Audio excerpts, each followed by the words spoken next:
আসসালামু আলাইকুম ওয়া বারাকাতুহু। সমাজে দেখা যাচ্ছে যে যার মতো করে ধর্ম পালন করছে। এটাও দেখা যাচ্ছে যে যার মতো করে উপদেশ দিয়ে যাচ্ছে। যারা ধর্ম পালন করছে তারা কখনো এ চিন্তা করে না যে সে যেটা পালন করে সেটা কি সত্যি নাকি ভুল? সেটা কি সত্যিই কি আল্লাহর নবীর কাছ থেকে আগত নাকি অন্য কেউ বানিয়েছে? এ বিষয়ে মানুষ চিন্তা ভাবনা করার কোনো প্রয়োজন মনে করে না। চলছে যে যার মতো করে ধর্ম পালন করছে। আর যারা উপদেশ দিচ্ছে, যারা বক্তৃতা দিচ্ছে, তারাও তাদের মতো করেই উপদেশ দিয়ে যাচ্ছে। কারণ তাদেরকে কেউ জিজ্ঞাস করে না। তারা আসে তাদের মন মতো কিছু বলে যায়, আবার চলে যায়। এখানে কেউ যদি জিজ্ঞাস করতো, তাদেরকে প্রশ্ন করতো যে, "হুজুর, আপনি যেই কথাটা বললেন, সেটা তো যদি আমাদেরকে একটু রেফারেন্সটা দিতেন বা কোথায় উল্লেখ আছে, যদি রেফারেন্স নাম্বারটা দিতেন তাহলে ভালো হতো।" এটা কেউ জিজ্ঞাসা করার প্রয়োজন মনে করে না। চলছে সমাজ এভাবেই। অথচ মানুষ দুনিয়াবি কাজের ক্ষেত্রে যখন মানুষ বাজারে যায়, যখন মানুষ চাউল কিনে, বাজারে গিয়ে চাউল কিনে, চাউল কিনার সময় অসংখ্য দোকান ঘুরে ভালো চাউল কিনার জন্য চেষ্টা করে।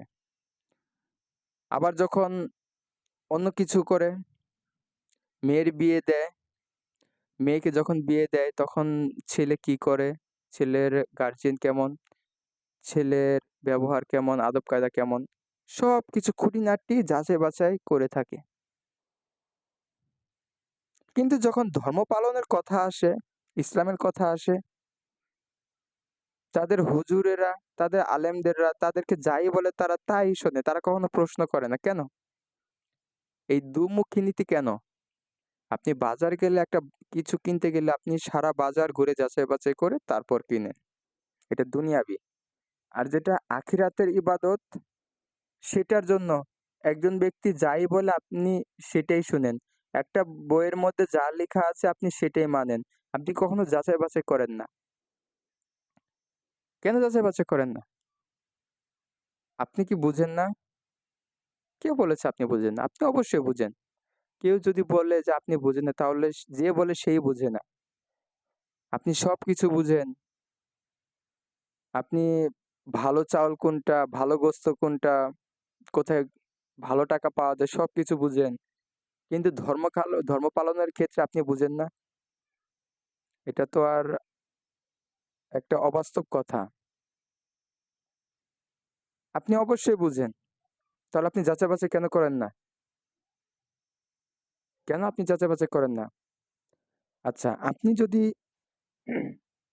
আপনি যদি কোনো কিছু যাচাই-বাছাই না করেই যদি ওটা আপনি গ্রহণ করেন, মনে করেন একটা পদ্ধতিতে একটা ইবাদত। সে পদ্ধতিটা আপনি কারো কাছ থেকে শুনেছেন বা কোনো একটা হুজুর বা কেউ আপনাকে বলেছে। আপনি সে অনুযায়ী সেটা করছেন।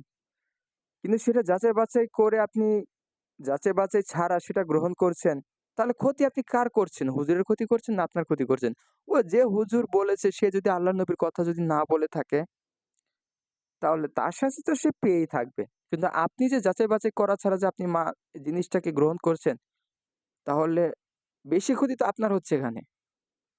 কারণ কারণ একটা আমল আপনি সারা জীবন করবেন। ওই আমলটা কিভাবে আপনি যাচাই-বাছাই করা ছাড়া আপনি গ্রহণ করতে পারেন?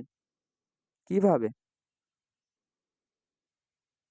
অবশ্যই আপনার যাচাই-বাছাই করা উচিত। আল্লাহ সুবহানাহু ওয়া তাআলা সূরা আত-তওবার সূরা আল হুজুরাতের ৭ নম্বর আয়াতে আল্লাহ সুবহানাহু ওয়া তাআলা স্পষ্টভাবে বলেছে যে, তথ্য আসলে কোন একজন ব্যক্তি দুর্বল ব্যক্তির কাছ থেকে তথ্য আসলে যাচাই-বাছাই করে পরে বিশ্বাস করতে হবে। তথ্য আসলে যাচাই-বাছাই করে পরে বিশ্বাস করতে হবে। তাহলে আপনি কেন যাচাই-বাছাই করেন না? যেখানে আল্লাহ বলছে যাচাই-বাছাই করার জন্য, তাহলে আপনি কেন যাচাই-বাছাই করেন না? যেখানে আল্লাহ সুবহানাহু ওয়া তাআলা বলছে যাচাই-বাছাই করার জন্য আপনার উচিত যে সেটা যাচাই-বাছাই করার জন্য। যাচাই-বাছাই করা ছাড়া গ্রহণ করা উচিত না? এখন আপনি বলতে পারেন এখানে তো দুর্বল ব্যক্তির কথা বলা হয়েছে। আচ্ছা, যে ব্যক্তিটা আসলো মাথায় টুপি সেজে বক্তব্য দেওয়ার জন্য, সে সত্য নাকি সে সত্যবাদী নাকি মিথ্যাবাদী আপনি কিভাবে বুঝলেন? সে সত্যবাদী নাকি মিথ্যাবাদী আপনি কিভাবে বুঝলেন? আপনি তার সাথে কখনো মিশেননি। তার শুধু কয়েকটা বক্তব্য শুনেছেন YouTube এ বা কোনো একটা আ সোশ্যাল ওয়েবসাইট বা যেকোনো একটা ওয়েবসাইটে আপনি বক্তব্য শুনেছেন। তাহলে আপনি তার কয়েকটা বক্তব্য শুনলেন, সে কি বললে নাকি না বলে সেটা আপনি যাচাই-বাছাই করেন না। আপনি অন্ধভাবে তাকে বিশ্বাস করছেন অথচ কেন? কেন আপনি অন্ধভাবে বিশ্বাস করছেন তাকে? আপনি নিজের ক্ষতি করছেন। কাউকে অন্ধভাবে বিশ্বাস করা যাবে না। কারণ আল্লাহ সুবহানাহু ওয়া তাআলা বলেছেন, এটা উল্লেখ করা আছে সূরা আত-তাওবা অধ্যায় ৯ আয়াত ৩১ আল্লাহ সুবহানাহু ওয়া তাআলা বলেন, "ইহুদি খ্রিস্টানরা তাদের আলেমদেরকে রব হিসেবে স্বীকার করে নিয়েছে।" আল্লাহ সুবহানাহু ওয়া তাআলা বলেছেন যে ইহুদি খ্রিস্টানরা তাদের আলেমদেরকে রব হিসেবে স্বীকার করে নিয়েছেন। কেন তারা রব হিসেবে স্বীকার করে নিয়েছেন? এ কথা আল্লাহ কেন বলল? কারণ ইহুদি খ্রিস্টানরা তাদের আলেমদেরকে মানে, তাদের আলেমদেরকে মানে, তাদের আলেমরা তাদেরকে যাই বলে তারা তাই করে। তারা তাদের আলেমদের প্রতি আনুগত্য। আল্লাহকে বাদ দিয়ে তারা আল্লাহর কথা মানে না। তাদের আলেমরা তাদেরকে যাই বলে তারা তাই শোনে। আল্লাহ এবং আল্লাহর নবীর কথা তারা কখনোই মানেনি। আপনার অবস্থাও ঠিক প্রায় একই রকম। আপনার হুজুর আপনাকে যাই বলে আপনি সেটা অন্ধ করে বিশ্বাস করেন। আপনি সেটা যাচাই-বাছাই করেন না। যেই কথাটা কি আল্লাহর নবী বলেছে, আপনি এটা যাচাই-বাছাই করেন না।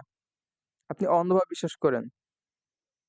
আর যখনই আপনাকে বলা হয় যে আল্লাহ সুবহানাহু ওয়া তাআলা বলেছে এইভাবে করার জন্য, আল্লাহর নবী বলেছে এভাবে করার জন্য, আপনার হুজুর যেভাবে করছে বা যেভাবে শিখেছে সেটা সত্য না, সেটা সঠিক না, তখন আপনি তর্কে জড়িয়ে পড়েন।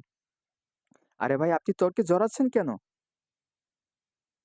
আপনাকে তো এখানে বাধ্য করা হচ্ছে না। আপনাকে এখানে বলা হচ্ছে যে আপনি এই কাজটা এভাবে করছেন, এইভাবে আল্লাহ নিষেধ করেছে, আল্লাহর নবী নিষেধ করেছে। আপনি সেখানে তর্ক করছেন কেন? কারণ তর্ক করেছেন কেন? তার মানে কি এটাই যে আপনি আপনার হুজুরকে রব হিসেবে মেনে নিয়েছেন? যেখানে আল্লাহ এবং তার নবীর কথা আপনার কাছে গ্রহণযোগ্য হয়নি, বরং আপনার হুজুরের কথাই আপনার কাছে গ্রহণযোগ্য হয়েছে। কেন? ক্ষতি কার করছেন আপনি? আপনি নিজের ক্ষতি করছেন, অন্য কারো ক্ষতি করছেন না। সুতরাং কাউকে অন্ধভাবে বিশ্বাস করা যাবে না।